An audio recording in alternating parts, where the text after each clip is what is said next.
सबके जय मसीह की। आज हम देखने वाले हैं स्वतंत्रता के विषय में। स्वतंत्रता हर एक की इच्छा होती है और स्वतंत्रता के साथ जीना, स्वतंत्रता के साथ में रहना, आज़ादी के साथ में रहना हर किसी की मंशा रहती है। और उसकी ज़िंदगी में हमेशा जितने भी लोग हैं हर एक को देखो, परमेश्वर ने जब मनुष्य को तैयार किया, बनाया, तो हम देखते हैं कि उस वक्त बनाते वक्त परमेश्वर ने जब उसको तैयार कर लिया, जब वो जीवित प्राणी बन गया, तो उसके अंदर एक बड़ी खास बात डाली, स्वयं इच्छा। वो जो स्वयं इच्छा है वो इस बात को प्रकट करती है कि तू स्वतंत्र है, तू आज़ाद है, तू अपनी इच्छा में, अपनी इच्छा के लिए तू आज़ाद है। अब उस आज़ादी को परमेश्वर ने जब मनुष्य के अंदर डाला, स्वयं इच्छा को डाला, अब ये फर्ज बनता है जिसको ये आज़ादी दी गई है और जिसके द्वारा मिली है। क्योंकि जो सृजनहार है, जो बनाने वाला है, उसका पूरा अधिकार है कि वो जिसको बना रहा है उसको केवल अपने लिए इस्तेमाल करे और अपने तरीके से इस्तेमाल करे और अपनी इच्छा से इस्तेमाल करे। परमेश्वर ये काम कर सकता था, मगर उसने जब आदम को तैयार किया, जब मनुष्य को तैयार किया, तो कितनी बड़ी और कितनी गहरी बात है कि उसने अपनी इच्छाओं को उसको बताया, अपनी बातों को समझाया और उन चीज़ों को समझाकर उसके सामने सब बातें रख दी। मगर स्वयं इच्छा भी उसके पास थी कि अगर तेरी इच्छा में मेरी इच्छा को पूरा करना है तो मेरी बातों को तू मानेगा। अगर मेरी इच्छा को पूरा नहीं करना चाहता तो तू वो करेगा जो तेरी इच्छा है। और जब तू अपनी इच्छाओं को पूरी करेगा तो तू गिर जाएगा, तू मर जाएगा। बस इसी बात पर हमें ध्यान रखना है कि आखिर हम करते क्या हैं। क्या हम उसकी इच्छा पूरी करते हैं जिसने हमें सृजा है, जिसने हमें बनाया है। परमेश्वर का कलाम बताता है, गलातियों की किताब उसका 5:1, मसीह ने स्वतंत्रता के लिए हमें स्वतंत्र किया, सो इसी में स्थिर रहो और दासत्व के जुए में फिर न जुतो। इसका अर्थ ये है कि पौलुस जो है ये वो घोषणा करता है कि मसीह ने उन लोगों को जो व्यवस्था के बोझ और पाप की शक्ति से स्वतंत्र किए गए हैं। ये स्वतंत्रता पाप करने का लाइसेंस नहीं है। उनको उसने जब पाप की शक्ति से स्वतंत्र किया मसीह ने, तो इसका अर्थ ये नहीं है कि उनको कोई लाइसेंस मिल गया है, बल्कि आत्मा के मार्गदर्शन में, आत्मा अर्थात पवित्र आत्मा के मार्गदर्शन में जीवन जीने की उनको एक राह मिल गई है, एक अवसर उनको मिल गया है। ये जरूरी है। तो आज हम प्रभु यीशु मसीह में किस चीज़ से स्वतंत्र हो गए हैं? उन बातों से स्वतंत्र हो गए जो मनुष्य की बनाई हुई व्यवस्था, बनाए हुए नियम कानून, बनाए हुए वो चीज़ें जो इस बात को बताते हैं। परमेश्वर का वचन बताता है कि वो फरीसी सदूकी क्या करते थे, नियम और कानून को बना करके बोझ बना देते थे और बताते थे कि ये व्यवस्था इस बात को बताती है, मगर हकीकत में ऐसा नहीं है। सच्चाई ये है कि परमेश्वर चाहता है कि जो स्वयं इच्छा तुम्हें दी गई है, उस स्वयं इच्छा में होकर आत्मा के द्वारा, परमेश्वर के आत्मा के द्वारा परमेश्वर की आराधना की जाए, उसकी स्तुति की जाए। और इन्हीं बातों से जब मनुष्य दूर हो जाता है तो बहुत सी बातों में घिर जाता है, क्योंकि विश्वासियों के भीतर शरीर की इच्छाओं और आत्मा की इच्छाओं के बीच चल रहे संघर्ष के विषय में पौलुस जानता है, उसको स्वीकार करता है कि विश्वासियों के अंदर जो संघर्ष चल रहा है वो क्या है। रोमियो उसका 7 का 15 बताता है, रोमियो की किताब उसका 7 का 15, वो कहता है और जो मैं करता हूँ उसको नहीं जानता, क्योंकि जो मैं चाहता हूँ वह नहीं किया करता, परंतु जिससे मुझे घृणा आती है वही करता हूँ। ये है कमी।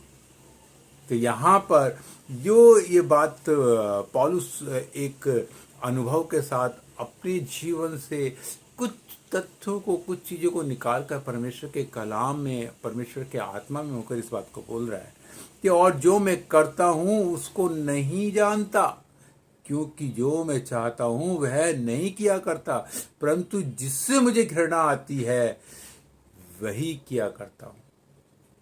पौलुस मसीहों और मूसा की व्यवस्था के बीच और व्यवस्था और मानवीय पाप के बीच उन चीजों को वो बताना मांग रहा है। मसीह में विश्वास करने पर हम आध्यात्मिक रूप से मर गए।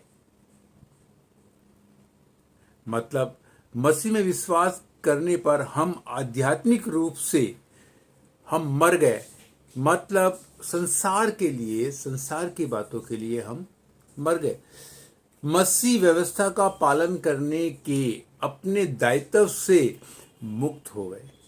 मतलब हम अब उस व्यवस्था के बोझ तले नहीं हैं। मगर पौलुस इस बात पर जोर देता है कि व्यवस्था इस अर्थ में पवित्र और अच्छी है कि यह उन सभी को जो इसका पालन करने का प्रयास करते हैं प्रकट करती है कि हम कितने पापी हैं। व्यवस्था बोध कराती है पाप का। क्यों? क्योंकि जब व्यवस्था नहीं आई थी तब नहीं पता था। जैसे कि चोरी ना करना, जैसे कि झूठ ना बोलना। तो जब ये आई ही नहीं व्यवस्था ना करना, मगर जैसे ही ये बात व्यवस्था आई तो क्या हो गया, पाप जो मरा था वो जी उठा, और जब जी उठा तो वो क्या कर रहा है, वो बता रहा है। तो व्यवस्था क्या कर रही है, बताती है कि ये पाप है, ये गलत है। आध्यात्मिकता के अंदर हम देखते हैं कि उन सब बातों को जो परमेश्वर है उसने किस रीति से हमारे लिए उस व्यवस्था को पूरा किया और हमें एक आध्यात्मिक व्यवस्था में ले आया। तो हम ये उन सभी को जो इसका पालन करने का प्रयास करते हैं, क्या व्यवस्था इस अर्थ में पवित्र और अच्छी है कि यह उन सभी को जो इसका पालन करने का प्रयास करते हैं प्रकट करती है कि हम कितने पापी हैं। इस बात को जो इसका प्रयास करते हैं, चाहे हमारे इरादे कितने भी अच्छे क्यों ना हो, हम पाप में फंस जाते हैं। हमें मुक्ति की आवश्यकता है और जो केवल यीशु मसीह के ऊपर विश्वास करने के द्वारा ही मिल सकती है। और जब हम प्रभु यीशु मसीह की ओर निहारते हैं तो वो अपने आध्यात्मिक उस पवित्र आत्मा के द्वारा उन बातों को हम पर प्रकट करता है कि अब जो मसीह में हैं उन पर दंड की आज्ञा नहीं। तो आज हम अगर मसीह का अनुसरण करते हैं, उस पर विश्वास करते हैं, तो हम जो करते हैं हमें मालूम होगा, हम क्यों करते हैं वो हमें पता होगा, और हम किसके लिए करते हैं ये भी हमें पता होगा। क्यों? क्योंकि वो जो स्वयं इच्छा है, जो स्वतंत्रता है, वो स्वयं इच्छा हम पर, हमें हमारे जीवन पर वो सब बातें प्रकट करती है। हालेलुया। तो इसलिए हमें इस बात पर ध्यान देना है, और बात यह है कि मसीह ने हमें स्वतंत्रता के लिए स्वतंत्र किया है, आज़ादी के लिए आज़ाद किया है। सो इसी में हमें स्थिर रहने की आवश्यकता है, हमें बने रहने की आवश्यकता है।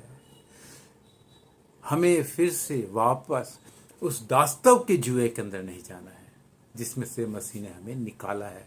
और दास्तव का जुआ क्या है, वो गुलामी क्या है, वो पाप की है, वो गुनाह की है। हर एक व्यक्ति जो पाप करता है वो उसका दास है, वो उसका गुलाम है।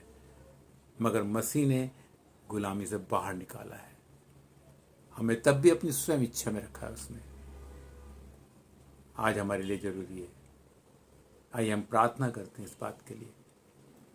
हे स्वर्गीय पिता, जितने लोग तेरे नाम से छुड़ाए जाते हैं, जितने लोगों को तूने अपने पुत्र यीशु मसीह ने बचाया है मेरे पिता, जितनों ने तेरी ओर निहारा है, जितनों ने तुझे ग्रहण किया है, उन सभी को तूने अपनी संतान होने का अधिकार दिया।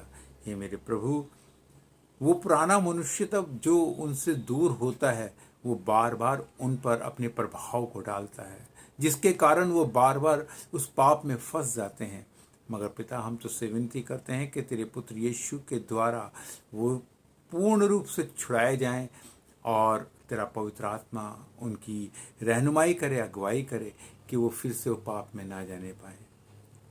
और वो महिमा जो पिता आदि से है, वो महिमा उनके जीवन से आपको मिले, हमारे खुदावन यीशु मसीह के नाम में मिले।